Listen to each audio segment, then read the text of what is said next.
Hi guys, I wanted to just share with you a little bit about how you can use your family meeting and circle time in order to navigate distance learning and working from home.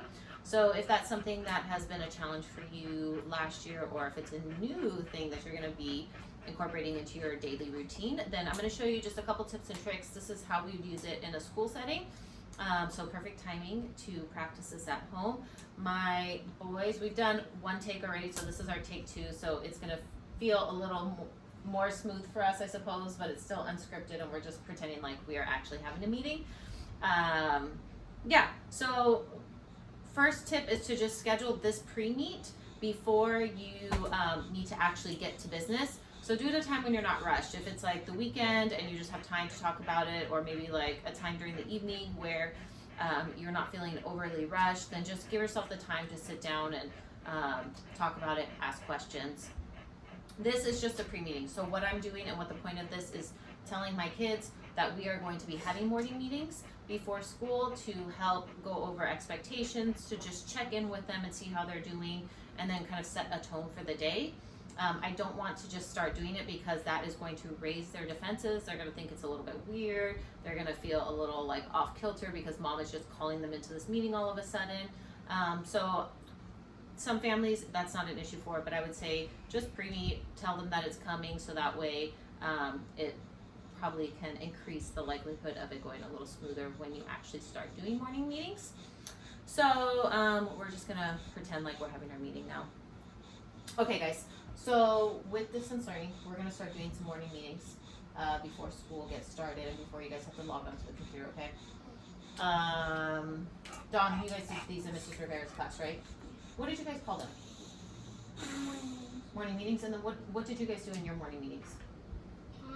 We would, if it's on the Mondays, which is the day before school, we would talk about what we did over the weekend, but other days we would we'd have like a topic to talk about.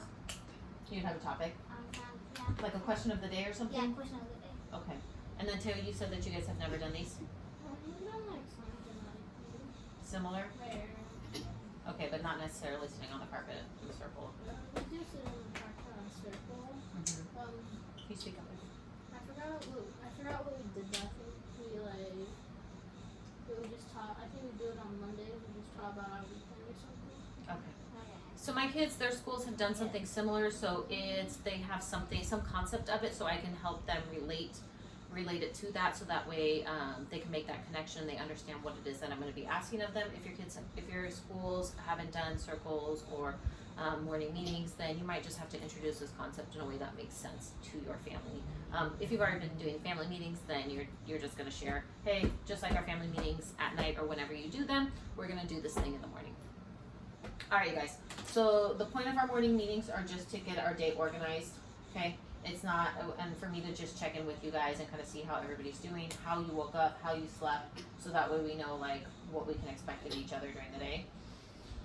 We're going to start with a check-in, okay? In the morning we'll start with a check-in. It might just be like, are you, like the one that we like to do, thumbs up if you're doing pretty good, thumbs sideways if you're like, not really ready for school, thumbs down if you're like, man, I'd rather be in bed. Yeah?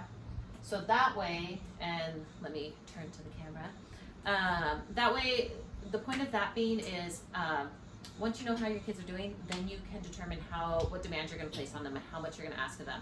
For my kids right now, their school schedule's already determined, but if they're having a good day, then I might ask them to go a little bit harder. I may just have, like, push them a little more academically. But if they're waking up and they're tired, they're still adjusting to coming back to school, they didn't sleep well, then that's a key for me that my kids they are just going to be a little more sensitive. They might be a little more reactive. And so I might just pull back a little bit. I'm not going to ask them to do as much. I might give them a little more time. I know that's a hard one for parents because sometimes you're like, this is the expectation and how does this reflect on me? But honestly, you guys, just give yourself, cut yourself a little bit of slack and just do the best that you can. Don't back off so much to where none of you guys are learning and growing through this time, but also don't stress yourself out. It's not worth it to anybody. It's not worth it to your kids. It's not worth it to you, and it's not going to help your relationship. So as you're doing this, you'll kind of find the balance. Okay, so with our morning meetings, we want to establish some guidelines. So if you are already doing family meetings, you can just say, hey, in our morning meetings, the rules and expectations or agreements that we've had for our family meetings are going to be in place. But if you're not doing family meetings or you haven't set up some agreements, this is a great time in your pre-meet to do that, to just develop some general expectations for either your morning meeting or for your day. So for our morning meetings, what are some kind of rules or agreements that we should all agree to for that period of time? And it's going to be like maybe 5 to 10 minutes that we're meeting. Don't interrupt. Don't interrupt. Yep, that's a hard one for all of us because we all like to talk. Me too. Stay on topic. Stay on topic. Okay. Should we leave all things, like all distractions, out of our meeting? Like our books, our devices, like mommy, her phone, all that stuff, toys. Okay. Anything else? My book.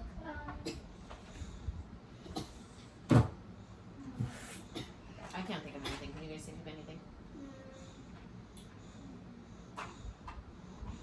Maybe we should like have some, like a talking piece. Ooh, a talking piece. Yep, a talking piece is great to help figure out who's supposed to be talking. Yep. Anything else? No. Okay. All right, and then you'll just want to let them know how often it's going to occur. So, for me, I'd say if you are open to do it daily because that's going to be helpful. When I've taught this to teachers, the morning meeting doesn't only have to be in the morning. You can do like a mid-afternoon check-in. You can do an end-of-day debrief. You can really do it as much as you want and as often as your family will tolerate, because our moods are going to change throughout the day, and so you could just do like something as simple as like a 1-minute check-in in order to see how your kids are now doing for the day, and then see kind of how you're going to shift or modify